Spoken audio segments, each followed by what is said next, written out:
พี่น้องต่อพี่น้องต่อหลังจากจบพิธีในการศาสนาแล้วบรรดากองตุ้มต่างๆก็จะพากันแห่กินเหล้าเนาะพี่น้องนี่เป็นกองตุ้มของชาวห้างโคราเนาะพี่น้องเนาะของชาวบ้านห้างโคราเขาเด้อพี่น้องเด้ออันนี้แมนของชาวบ้านดงนาขามพี่น้อง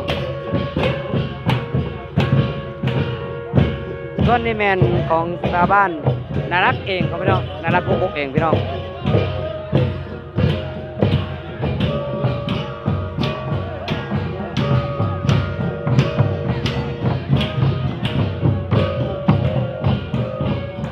นี่เนาะใกล้แล้วใกล้พิธีแล้วใกล้จะฮอดพิธีที่จะเชิญพระสงฆ์ที่ขามแห่นั้นเข้ามาร่วมประกอบพิธีในการโหดสงฆ์เนาะพี่น้อง